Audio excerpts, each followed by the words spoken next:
Welcome to Subha's Cuisine. நான் உங்கள் சுபத்ரா கிருஷ்ணராஜ். எல்லோருக்கும் வணக்கம். இன்றைக்கி crispy baby corn salt and pepper பார்க்க போகிறோம். இது ஒரு ஈஸி அண்ட் டேஸ்டி டிஷ். ஒரு 10 மினிட்ஸ்லேயே இந்த டிஷ்ஷை ப்ரிப்பேர் பண்ணிடலாம். இதுக்கு ஒரு பேக்கெட் பேபிகார்ன் எடுத்துக்கிறேன்.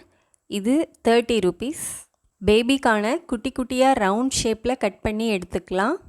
இதனோட 2 டேபிள் ஸ்பூன் மைதா மாவு, 1 table spoon cornflour, 1 table spoon vinegar, கொஞ்சம் சால்ட் இதெல்லாம் சேர்த்து நல்லா மிக்ஸ் பண்ணிக்கலாம்.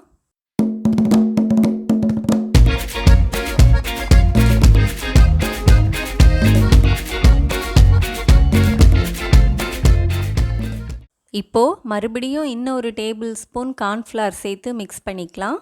முதல்லையே 2 டேபிள் ஸ்பூன் கார்ன்ஃப்ளவரையும் சேர்த்து மிக்ஸ் பண்ணிவிட்டு வினிகர் சேர்த்தோம்னா நமக்கு ரொம்ப கிறிஸ்பியாக கிடைக்காது.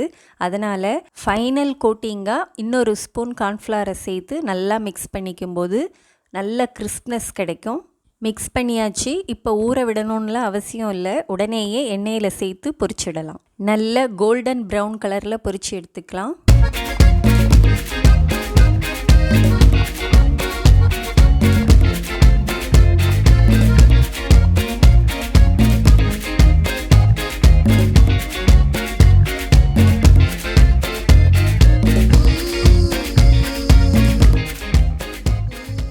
இப்போது அதே வாணலில் கொஞ்சமாக எண்ணெய் சேர்த்து பொடியாக நறுக்கின ஒரு 7-8 பல்லு பூண்டு, பொடியாக நறுக்கின 2 பச்சை மிளகாய், 1/2 ஸ்பூன் இஞ்சி பூண்டு விழுது சேர்த்து பச்சை வாசனை போகிற வரைக்கும் ஃப்ரை பண்ணுங்கள்.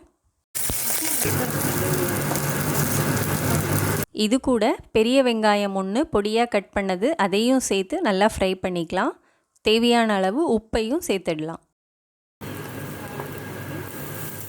இதில் மறுபடியும் 1 spoon vinegar, 1 spoon soya sauce ரெண்டையும் சேர்த்துடலாம். சோயா சாஸ் சேர்த்துட்டு ரொம்ப நேரம் வதக்காமல் உடனேயே பொரிச்சு வச்சுருக்கிற பேபிகார்னையும் சேர்த்துடணும். அப்போ தான் நல்லா கிறிஸ்பியாக கிடைக்கும்.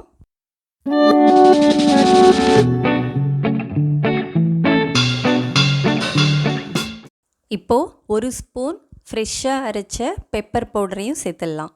கொஞ்சம் கொத்தமல்லி தழையையும் சேர்த்து இறக்கிட்டா crispy baby corn salt and pepper ready. இதை ரொம்ப நேரம் வதக்கிட்டு இருக்கக்கூடாது. டக்கு டக்குன்னு எல்லாத்தையும் போட்டு இறக்கிட்டோம்னா நல்ல கிறிஸ்பாகவே இருக்கும். இந்த ஈஸி அண்ட் டேஸ்டி டிஷ்ஷை ஒரு தடவை ட்ரை பண்ணி பாருங்கள்.